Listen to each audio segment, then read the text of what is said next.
Assalamualaikum warahmatullahi wabarakatuh. Baiklah, saya akan menjelaskan tentang struktur sosial masyarakat. Adapun sub-sub materi yang saya akan jelaskan di sini yaitu 1. Pengertian struktur sosial, 2. Ciri-ciri struktur sosial, ketiga, unsur-unsur struktur sosial, 4. Fungsi struktur sosial, dan kelima yaitu bentuk-bentuk struktur sosial. Materi pertama yaitu pengertian struktur sosial. Struktur sosial adalah susunan masyarakat secara hierarkis, baik vertikal maupun horizontal, yang bersifat dinamis dan selalu berubah, seiring dengan perubahan yang terjadi dalam kehidupan masyarakat. Selanjutnya yaitu definisi struktur sosial menurut pendapat para ahli, antara lain 1. Gerhard Lenki, struktur sosial adalah struktur masyarakat yang diarahkan oleh kecenderungan panjang yang menandai sejarah. Kedua yaitu Tarkot Parzon, struktur sosial adalah keterkaitan manusia. Ketiga, Cordlund, struktur sosial adalah pola perilaku individu dan kelompok, yaitu pola berulang-ulang yang menciptakan hubungan antar individu dan antar kelompok dalam masyarakat. Keempat, Raymond Fries, struktur sosial adalah suatu pergaulan manusia meliputi berbagai tipe kelompok yang terjadi dari banyak orang dan meliputi pula lembaga-lembaga di mana orang banyak tersebut ambil bagian. Kelima, Sergiono Suekanto, struktur sosial adalah hubungan timbal balik antara posisi-posisi sosial dan dalam peranan-peranan sosial. Materi selanjutnya yaitu ciri-ciri struktur sosial. 1. Bersifat abstrak. Kedua, terdapat dimensi vertikal dan horizontal. Ketiga, yaitu sebagai landasan sebuah proses sosial suatu masyarakat. Selanjutnya yaitu unsur-unsur struktur sosial. Menurut Lomis, struktur sosial tersusun atas 10 unsur penting, yaitu 1. Adanya pengetahuan dan keyakinan yang dimiliki anggota masyarakat sebagai pedoman hidup. Yang kedua, adanya perasaan solidaritas dari anggota-anggota masyarakat. Ketiga, adanya tujuan dan cita-cita yang sama dari warga masyarakat. Keempat, adanya nilai-nilai dan norma sosial sebagai patokan dan pedoman tingkah laku. Kelima, adanya kedudukan dan peranan sosial yang mengarahkan perilaku masyarakat. Keenam, adanya kekuasaan dari anggota masyarakat yang memegang kekuasaan. Ketujuh, adanya tingkatan dalam sistem sosial yang ditentukan oleh status dan peranan anggota masyarakat. Kedelapan, adanya sistem sanksi terhadap pelanggaran norma. Kesembilan, adanya sarana atau alat perlengkapan sistem sosial. Yang terakhir, adanya sistem ketegangan, konflik atau penyimpanan yang menyertai perbedaan kemampuan dan persepsi dari warga masyarakat. Materi selanjutnya yaitu menurut Sergiono Suekanto, unsur struktur sosial antara lain yaitu kelompok sosial, kebudayaan, lembaga sosial. Fungsi struktur sosial. 1. Sebagai dasar untuk menanamkan suatu disiplin sosial. Fungsi struktur sosial di sini berkaitan dengan aturan-aturan yang berasal dari suatu kelompok sosial. Diharapkan setiap anggota kelompok tersebut bersikap dan bertindak sesuai dengan harapan-harapan kelompoknya.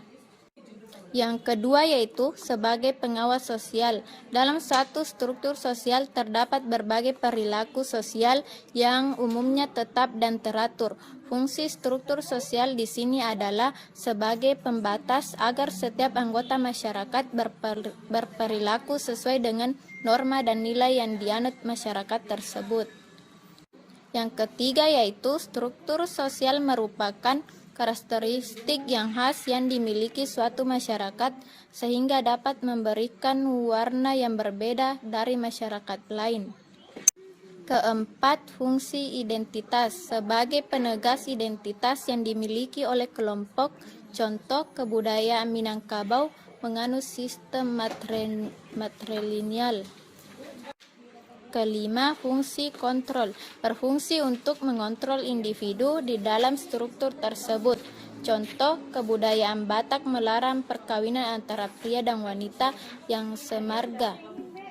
Yang terakhir yaitu fungsi pembelajaran. Individu belajar dari struktur sosial yang ada dalam kelompoknya. Contoh, dalam struktur masyarakat Muslim, anak-anak usia balita diajarkan kebiasaan mengucapkan salam jika ketemu orang lain. Materi selanjutnya yaitu bentuk-bentuk struktur sosial. Dilihat dari sifatnya yaitu struktur sosial kaku merupakan bentuk struktur sosial yang tidak dapat dirubah atau sekurang-kurangnya masyarakat menghadapi kesulitan besar untuk melakukan perpindahan status atau kedudukannya. Yang kedua yaitu struktur sosial normal, yang merupakan suatu bentuk struktur sosial yang diakui oleh pihak yang berwenang. Contohnya, lembaga pemerintahan tingkat kabupaten yang terdiri dari seorang bupati, wakil bupati, sekwilda, dan lain-lain. Yang ketiga yaitu struktur sosial luwes, merupakan kebalikan dari struktur sosial kaku. Pada struktur sosial luwes, setiap anggota masyarakat bebas bergerak melakukan perubahan. Biasanya terdapat pada masyarakat yang memiliki stratifikasi sosial terbuka. Yang terakhir yaitu struktur sosial informal, merupakan kebalikan dari struktur sosial formal, yaitu struktur sosial yang nyata, ada dan berfungsi, tetapi tidak memiliki ketetapan hukum dan tidak diakui oleh pihak berwenang. Lihat dari keanggotaan masyarakat yang yaitu 1. Struktur sosial homogen. Pada struktur yang homogen memiliki latar belakang kesamaan identitas dari setiap anggota masyarakatnya, seperti kesamaan ras, suku bangsa, ataupun agama. Yang kedua yaitu struktur sosial heterogen. Struktur sosial ini ditandai oleh keanekaragaman identitas anggota masyarakatnya. Struktur sosial yang heterogen memiliki latar belakang ras, suatu suku ataupun agama yang berbeda dari para anggota masyarakatnya. Dilihat dari ketidaksamaan sosial, yaitu 1. Diferensiasi sosial. Pengertian diferensiasi sosial adalah perbedaan individu atau kelompok dalam masyarakat yang tidak menunjukkan adanya suatu tingkatan atau hierarki. Yang kedua yaitu stratifikasi sosial. Pengertian stratifikasi sosial menurut Sofa adalah sebagai berikut. Stratifikasi sosial merupakan suatu konsep dalam sosiologi yang melihat bagaimana anggota masyarakat dibedakan berdasarkan status yang dimilikinya. Yang terakhir yaitu status yang dimiliki oleh setiap anggota masyarakat. Ada yang didapat dengan suatu usaha, yang ada yang didapat tanpa suatu usaha. Itulah tadi pembahasan materi dari saya. Lebih dan kurangnya mohon dimaafkan. Billahi fisabilillah, fastabiqul khairat. Assalamualaikum warahmatullahi wabarakatuh.